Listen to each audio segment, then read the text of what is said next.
75%. BFM Business, Intégral Bourse, jusqu'à 18h, la bourse en temps réel.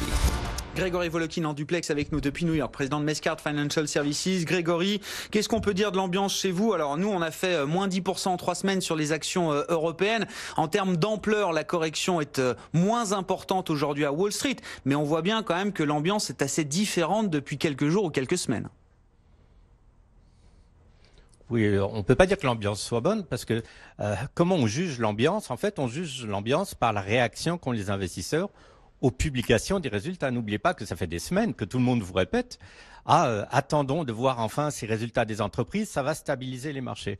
En fait, ce qui est en train de se passer, c'est que ces résultats d'entreprise, et on en a l'exemple, on en parlera un peu plus tout à l'heure, mais ces résultats d'entreprise, par exemple, aux États-Unis ce matin, inquiètent les marchés. Ils ne sont pas en train de les rassurer. Mais ils n'inquiètent pas les marchés par rapport à l'économie américaine. Et c'est ça qui explique toujours que ce marché américain est mieux tenu que le marché européen ou les marchés émergents. Ces résultats d'entreprise inquiètent par rapport à une économie globale. Et je prends comme exemple, si vous voulez, on pourra en parler, 3M et Caterpillar, qui sont vraiment là, des baromètres, et ils l'ont toujours été, de l'économie, non seulement aux États-Unis, mais dans le reste du monde. Justement, que nous disent ces baromètres? Et moi, je veux bien justement qu'on fasse peut-être la distinction entre le discours sur les fondamentaux économiques et puis les réactions de marché, Grégory. Caterpillar, c'est moins 9% au moment où on se parle. C'est très intéressant ce qu'ils nous disent. Alors, on peut prendre l'exemple de Caterpillar qui a des résultats meilleurs que prévus. Mais on pouvait déjà savoir que sur cette période, des résultats meilleurs que prévus, c'est regarder dans un rétroviseur. Par contre, quand on lit leurs projections jusqu'à la fin de l'année et surtout sur l'année prochaine, on a vraiment de la peine à trouver de la croissance. Et ce mot croissance, c'est vraiment le mot que les investisseurs ont utilisé pour justifier leurs investissements depuis des années. On investit dans la croissance, on n'investit pas dans des actions défensives, et ça fait bientôt 10 ans pratiquement. Donc quand Caterpillar ou 3M nous disent ça allait bien, mais maintenant il y a un vent contraire qui vient, par exemple des tarifs qui sont imposés aux importations chinoises, un vent contraire qui vient du prix des matières premières. Pour Caterpillar, ça va être l'acier ou l'aluminium, par exemple. Et puis, on voit que c'est des compagnies qui ont une exposition de 40 ou 50% à des marchés hors États-Unis. Les investisseurs se disent, attention, pourquoi prendre le risque maintenant de rester sur ces valeurs qui étaient des valeurs de croissance, mais qui maintenant sont vraiment face à un vent contraire qui est surtout, je dirais, global, parce que ce vent contraire au niveau de la croissance n'a pas encore, négatif par rapport à la croissance, n'a pas encore commencé à souffler aux États-Unis. Non, et on le verra sans doute avec la publication de la croissance du 3e trimestre, qui sera encore bonne, on l'imagine, attendue à plus de 3%. Le chiffre, la première estimation sera publiée ce vendredi à 14h30, Grégory. Sur les autres publications du jour, quels commentaires on peut faire? On parlait de 3M qui perd plus de 7%, 3M conglomérat là aussi, qu'on connaît à travers le post-it, entre autres, mais j'espère et j'imagine bien qu'ils ne font pas que du post-it. Et puis McDo, là aussi, plus proche de nous. Alors McDo, réaction de marché positive, hein. Le titre McDo progresse de plus de 5% actuellement, Grégory.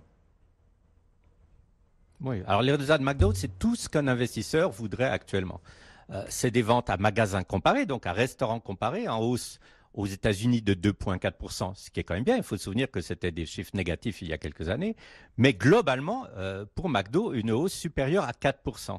Mais surtout, pour McDo, c'est la possibilité d'augmenter les prix de leurs repas, de leurs hamburgers, et comment ils expliquent qu'ils arrivent à augmenter les prix grâce à la technologie. C'est de plus en plus des restaurants McDonald's, vous n'avez plus vraiment un caissier, vous avez devant vous un écran d'ordinateur et vous tapotez votre commande. Et ce qui se passe quand vous passez directement sur cet écran d'ordinateur pour commander votre Big Mac, etc., c'est qu'en moyenne, votre addition augmente de 20%. C'est des chiffres très, très importants, en fait.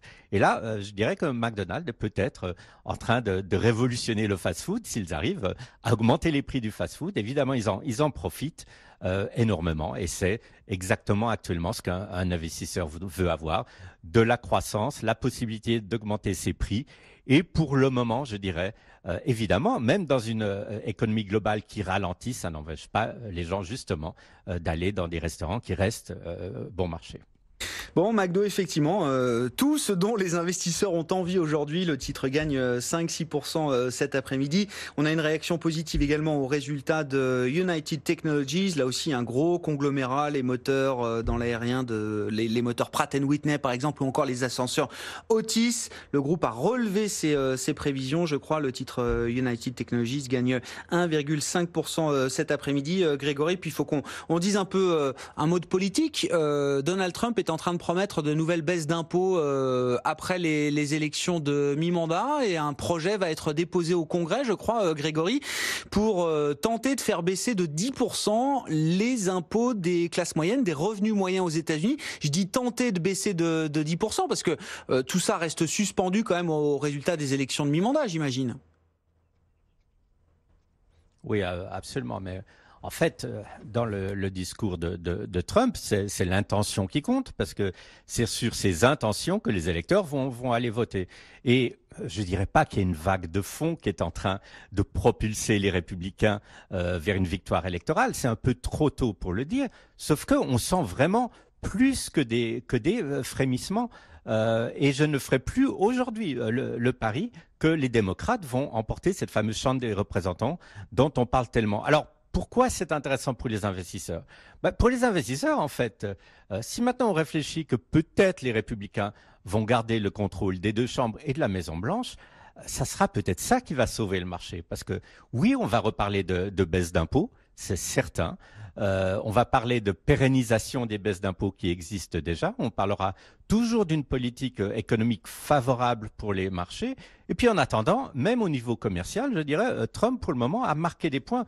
Vous voyez par exemple que les Allemands et Angela Merkel a autorisé l'importation de gaz naturel, LNG, qui viennent des États-Unis maintenant, a autorisé la construction de nouveaux terminaux pour le gaz naturel, alors que les Allemands n'en ont pas besoin. Les Allemands se fournissent en gaz naturel chez les Russes depuis toujours. Donc Trump, avec toutes les manières brutales dont on peut parler, et avec raison, en attendant, est en train de marquer des points, et on peut se dire peut-être que, en fait, les électeurs américains s'en rendent compte quand même, et que vous savez que l'électeur américain vote avec son portefeuille. Alors évidemment, la question maintenant que vous allez me poser, c'est « Ah oui, mais si le marché baisse, je dirais ça, c'est une correction pour le moment qui est maîtrisée, c'est pas la panique.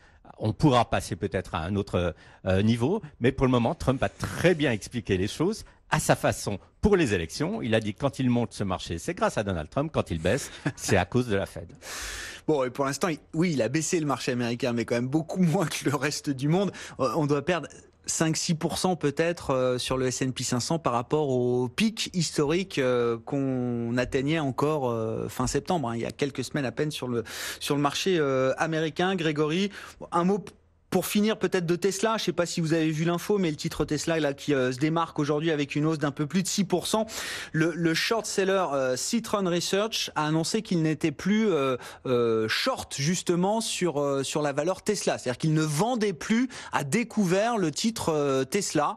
Bon, ça veut dire quoi? Qu'ils ont fini de shorter et qu'ils ont atteint leurs objectifs, et désormais ils sortent de ce dossier. C'est plutôt une bonne nouvelle pour Elon Musk. Un de moins.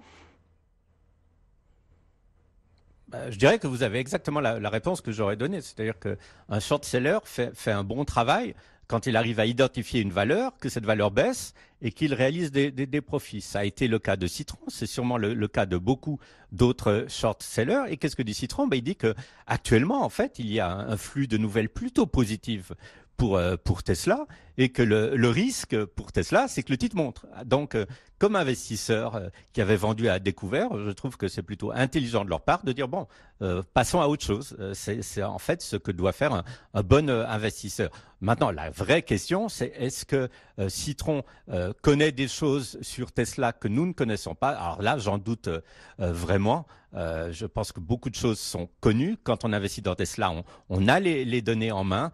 Citron n'en sait pas plus, sauf qu'ils ont réalisé avec à la fois leur avis et leurs investissements une très bonne affaire grâce à la baisse du titre. Oui, j'allais dire. Puis en plus, c'est en tant que short-seller, vendeur à découvert un peu emblématique, ils sont vraiment sous les feux de la rampe en permanence. Et notamment, ils sont surveillés de très près, on l'imagine, par les autorités de régulation. Donc, ils sont très visibles, ils font beaucoup de bruit, mais ils ont intérêt à faire les choses dans l'ordre et de manière carrée, parce que évidemment, ils sont quand même surveillés de près. Bon, le titre Tesla qui rebondit de 5-6% avec cette nouvelle. Un vendeur à découvert en moins sur le titre Tesla. C'est une petite victoire de plus pour Elon Musk. Merci beaucoup, Grégory. Bonne séance à vous à New York, ça s'annonce un peu rock'n'roll puisqu'on creuse encore sur le marché américain dans cette première heure de séance. On recule de 1,8% désormais sur le Nasdaq, donc c'est quand même une correction assez lourde sur cette séance et en Europe, bien c'est à peu